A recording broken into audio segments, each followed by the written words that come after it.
Hi, it's Mary Jane here from Home for the Harvest, and I'm with Ken from Grower Coach. And today he's going to show me how to clean up hellebores. It's just the beginning of April here, so we're going to get them a little bit cleaned up so that the blooms really stick out beautifully. Hellebores are fabulous because they're one of these earliest plants, the first flowers in the gardens. Depending where you live, they can be blooming anywhere from like probably middle of February all the way through until really into May. And so these things are going to push up this massive bouquet of flowers in the springtime. And we're just going to show you what we do to maximize the flower on these plants. Got the trusty pruners ready to go. This is one of the plants here. You can see all the new growth, all this new growth is shooting up here. And then we can see what it looked like before it's been cleaned up. So that's what they look like when they come through the winter. So on this one, what we've done is we've trimmed off all the leaves around the one side, and there's still a few here and there. So we'll just continue our way around, snipping off those extra leaves and just getting rid of them because these are all leaves. They're just too ratty looking. So then what we can do is we can get in here, we can clean these up and expose them a little bit just so we can see what we're doing. And now we have this beautiful hellebore. It's just like a bouquet of flowers. Now this thing's going to push up another probably 5 or 6 inches, and then it's going to burst into bloom. These beautiful big blooms. Look at them just coming on. Incredible.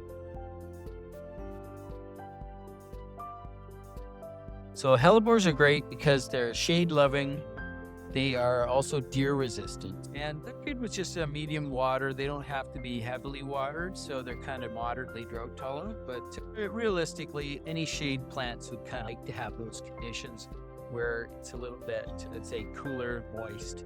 So if I planted one this spring, next year it would be good, but the next year after that, it would be spectacular. So ones like this are about 4 years old, maybe 5 years old.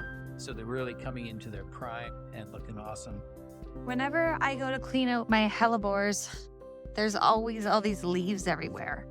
Leaves that fall from other plants, and I just try to dig them out, but I'm always worried I'm going to hit the little flower buds. How do you clean out the bases without kind of hurting the plant? It's more or less you want to focus on the stems of the leaves that we're trimming out and just stay focused on those and snipping them out. And then when you go in, you clean up each area a bit at a time.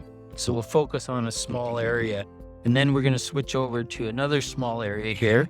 So first of all, we'll go in and we'll snip out those big leaves to get rid of them. And we're literally taking off every leaf. Big leaves go, and then you can get in and access those smaller leaves and leaves that come from other trees.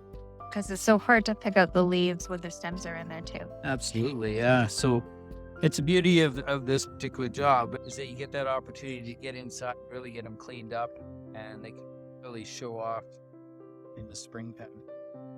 What are some of your favorite kinds of hellebores to grow? What colors do you like? I like the double white. It's lovely. It's not really white. It's chartreusey color. Chartreuse. And but what a lovely thing. It's just fully doubled. And it's just fabulous. It's a little later than some of the other ones, so I really like that. There's so many different varieties. The straight pink colors, there's like several of them that are available. The actual names are failing me right now, but the just a single clear pink, Beautiful. they're lovely. Really nice.